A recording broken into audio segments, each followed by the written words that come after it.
बस विश्राम करो और परमेश्वर को परमेश्वर ही रहने दो। जॉयस मेयर ट्वीट करती हैं कि बस विश्राम करें और परमेश्वर को परमेश्वर ही बने रहने दें। यह जानकर बड़ी शांति मिलती है कि जो कुछ भी हो रहा है वह सब प्रेमी परमेश्वर के नियंत्रण में है। बिशप सैंडी मिलर दुख के समय या जब चीजें बुरी तरह से बिगड़ जाती हैं तब वह अक्सर कहते हैं कि प्रभु राज करते हैं। पूरी बाइबल में कई जगह परमेश्वर का उल्लेख सर्वश्रेष्ठ प्रभु के रूप में किया गया है। जॉयस मेयर और सैंडी मिलर ये दोनों सर्वश्रेष्ठ परमेश्वर में संपूर्ण विश्वास को अलग अलग तरीके से व्यक्त करते हैं।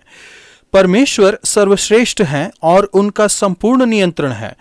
तो क्या इसका मतलब यह है कि आप अपने कर्तव्यों की जिम्मेदारी से मुक्त हो गए हैं?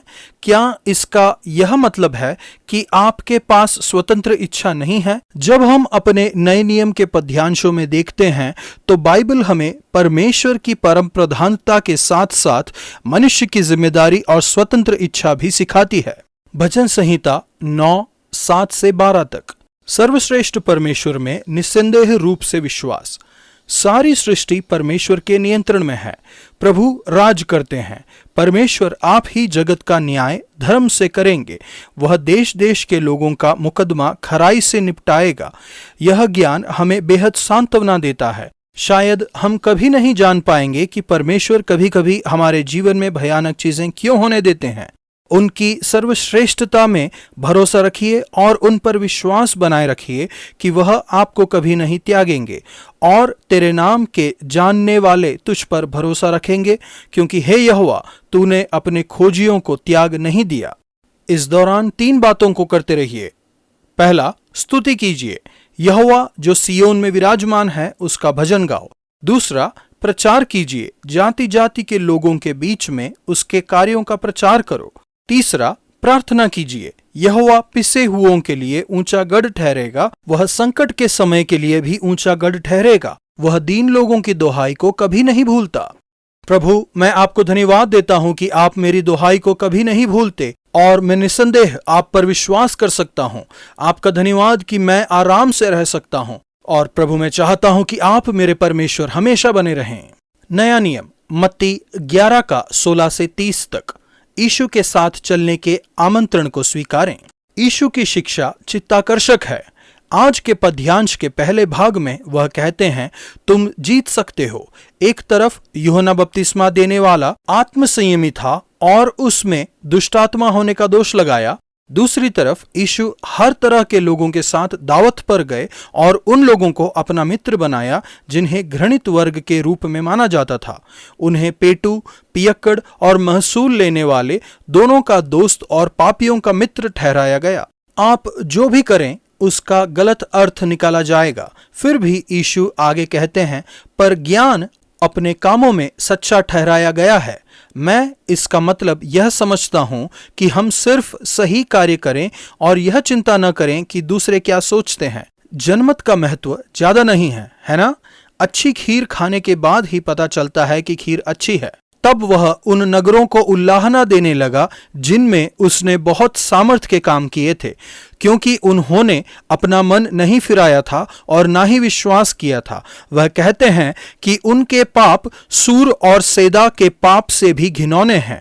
अविश्वास का पाप शायद सबसे गंभीर पाप है। यीशु आगे इस तरह से शिक्षा देते हैं कि यह स्पष्ट हो जाता है कि उन्होंने नियति, यह कि परमेश्वर ने पहले से ही तय किया है कि क्या होने वाला है, और स्वतंत्र इच्छा दोनों पर विश्वास किया है। वह दोनों को साथ साथ सिखा रहे हैं। यह एक विरोधाभास है। विपरीत दिखाई देने वाली दोनों चीजें एक ही समय पर सच होती हैं। यह 50% विरोधाभास और 50% स्वतंत्र इच्छा। यीशु कहते हैं, हम 100% पूर्व निर्धारित हैं और हमें 100% स्वतंत्र इच्छा मिली है। यह असंभव लग सकता है, लेकिन परमेश्वर ऊंचा उठाने में, आगे बढ़ाने में सक्षम है, पर फिर भी मनुष्य की स्वतंत्रता को बिगड़ने नहीं देते। आखिरकार हम देखते हैं कि यह एक अवतरण है। यीशु 100% परमेश्वर हैं और 100% मनुष्य हैं। वह पूर्ण रूप से परमेश्वर हैं और पूर्ण रूप से मनुष्य हैं। नियति, मेरे पिता ने मुझे सब कुछ सौंपा है और कोई पुत्र को नहीं जानता केवल पिता, और कोई पिता को नहीं जानता केवल पुत्र, और वह जिस पर पुत्र उसे प्रकट करना चाहे। परमेश्वर खुद को किसी पर प्रकट करना चाहते हैं और किसी पर नहीं। ऐसा क्यों है? अवश्य ही यह बुद्धि और शिक्षा पर आधारित नहीं है। कभी कभी महान ज्ञानी इसे देख नहीं सकते। तूने इन बातों को ज्ञानियों और समझदारों से छिपा रखा है, और फिर भी कभी कभी कम ज्ञानी या कम शिक्षित या छोटे बालक इसे देख पाते हैं और बालकों पर प्रकट किया गया है, यानी जिन्हें यीशु की गहरी समझ रही है। तूने व्यवहार कुशल और ज्ञानियों से छिपा रखा है, परंतु उन्हें स्पष्ट रूप से साधारण लोगों पर प्रकट किया है। स्वतंत्र इच्छा। यीशु कहते हैं, हे सब परिश्रम करने वालों और बोझ से दबे लोगों, मेरे पास आओ, मैं तुम्हें विश्राम दूंगा। यीशु के पास आने का आमंत्रण हर किसी को दिया गया है, कोई भी छूटा नहीं है। हम सबको बुलाया गया है। हम सबके पास विकल्प है कि हम यीशु का आमंत्रण स्वीकार करें या अस्वीकार करें। इस विरोधाभास को समझना मुझे मुश्किल लगता है, फिर भी मुझे निम्नलिखित उदाहरण सहायक साबित हुए हैं। एक कमरे की कल्पना करें जिसका दरवाजा मेहराबदार है। मेहराब के बाहरी हिस्से पर यह शब्द लिखे गए हैं, सभी मेरे पास आओ। दूसरे शब्दों में, इस कमरे में हर एक जन आमंत्रित है। जब आप कमरे में प्रवेश करते हैं तो उसी मेहराब पर लिखा हुआ है, कोई पुत्र को नहीं जानता केवल पिता, और कोई पिता को नहीं जानता केवल पुत्र, और वह जिस पर पुत्र उसे प्रकट करना चाहे। दूसरे शब्दों में, स्वतंत्र इच्छा हर किसी के लिए सिद्धांत है। कोई भी ऐसा नहीं कह सकता कि मैं मसीह नहीं बनूंगा क्योंकि मुझे चुना गया है। यह आमंत्रण सभी को है। दूसरी तरफ विरोधाभास एक सिद्धांत है उन लोगों के लिए आश्वासन का जो मसीही हैं। अब आप नियंत्रण को स्वीकार कर लेंगे तो आप जान लेंगे कि परमेश्वर ने आपको चुना है और इसीलिए वह आपको जाने नहीं देंगे। वचन 28 में यीशु के शब्द मुझे पसंद हैं। तनावपूर्ण दुनिया में बहुत से लोग थके हुए हैं और बोझ से दबे हैं। यीशु आपको विश्राम देने का वादा करते हैं। वह आपके बोझ को लेकर उन्हें अपने हल्के बोझ से बदलने का प्रस्ताव रखते हैं। जुआ कुछ ऐसी चीज जिसे यीशु ने सुतार की दुकान में बनाया होगा, जो कि एक लकड़ी का ढांचा था, जिनके दोनों सिरे पर दो जानवर, सामान्यतः बैल, गर्दन से जुड़े रहते थे ताकि वे हल को या गाड़ी को एक साथ खींच सकें। जुए का काम बोझ को आसानी से उठाने का था। मुझे यीशु के साथ कदम मिलाकर चलने, अपना बोझ बांटने, परीक्षाओं को सहने योग्य बनाने और अपेक्षाकृत युद्ध का आसानी से सामना करने और हल्का बनाने की यह कल्पना पसंद है।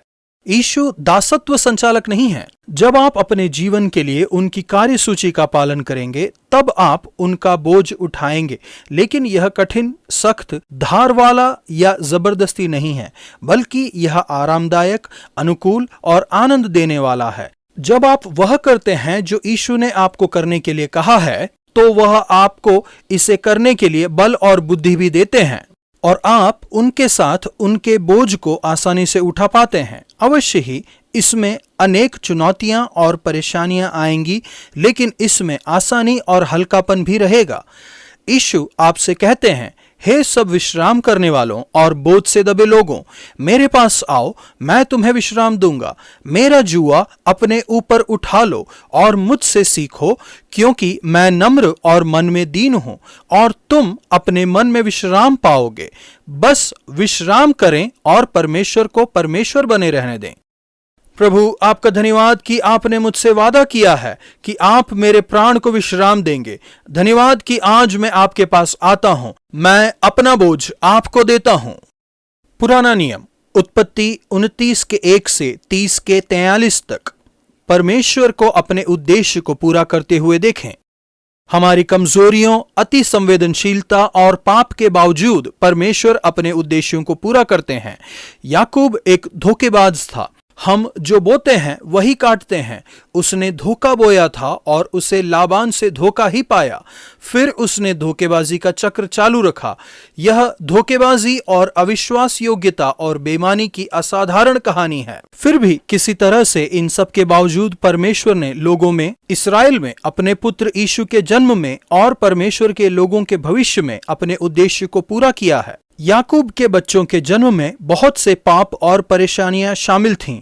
फिर भी परमेश्वर इस्राएल के 12 गोत्रों में अपने सभी उद्देश्यों को पूरा कर रहे थे। अंत में राहेल की प्रार्थना का उत्तर यूसुफ के जन्म से दिया गया। जैसे परमेश्वर का नियंत्रण उनके जीवन पर था, उसी तरह से आप भी भरोसा कर सकते हैं कि उनका संपूर्ण नियंत्रण आपके जीवन पर भी रहे, और यह कि जो परमेश्वर से प्रेम करते हैं और उनके उद्देश्यों के अनुसार बुलाए गए हैं, उनके लिए सारी बातें मिलकर भलाई को ही उत्पन्न करती हैं। रोमियो 8:28। तो बस विश्राम कीजिए और परमेश्वर को परमेश्वर बने रहने दीजिए। प्रभु, मैं आपका धन्यवाद करता हूं कि आप कमजोर, अति संवेदनशील और पापी लोगों का भी उपयोग करते हैं। धन्यवाद कि आप मेरा उपयोग कर सकते हैं। आपका धन्यवाद, हालांकि जैसा मैं हूं वैसा ही आप मुझसे प्रेम करते हैं। आप मुझसे बेहद प्रेम करते हैं कि जैसा मैं हूं मुझे वैसा ही बने रहने दें। मेरी मदद कीजिए कि मैं दूसरों से अच्छा बनने के लिए समझौता ना करूं। अपने जीवन की जिम्मेदारी खुद उठाने के साथ साथ आपकी सर्वश्रेष्ठता पर विश्वास करने में मेरी मदद कीजिए। उत्पत्ति 29:30। मैं उत्पत्ति के इन अध्यायों का आनंद ले रही हूँ। यह कहानी टेलीविजन पर सोप ओपेरा देखने से कहीं ज्यादा अच्छी है। इसके आगे वे क्या करेंगे? ये दिलचस्प बात है कि सारा, रिबका और राहेल को बच्चे होने में मुश्किलें आई। ये एक नई समस्या है। फिर भी हर एक बच्चा जो अंततः पैदा हुआ था वो इज़राइल के लोगों के लिए परमेश्वर की योजना में बेहद महत्वपूर्ण था। क्या परमेश्वर सही समय का इंतजार कर रहे थे या वो माता पिता को किसी तरह से तैयार कर रहे थे? याकूब के अधिकतर बच्चे भाइयों में झगड़े और ईर्ष्या के परिणाम स्वरूप पैदा हुए थे, तो भी परमेश्वर ने हार नहीं मानी और अपनी योजनाओं को पूरा किया। आज का वचन, हे सब परिश्रम करने वालों और बोझ से दबे लोगों, मेरे पास आओ, मैं तुम्हें विश्राम दूंगा। मत्ती 11:28।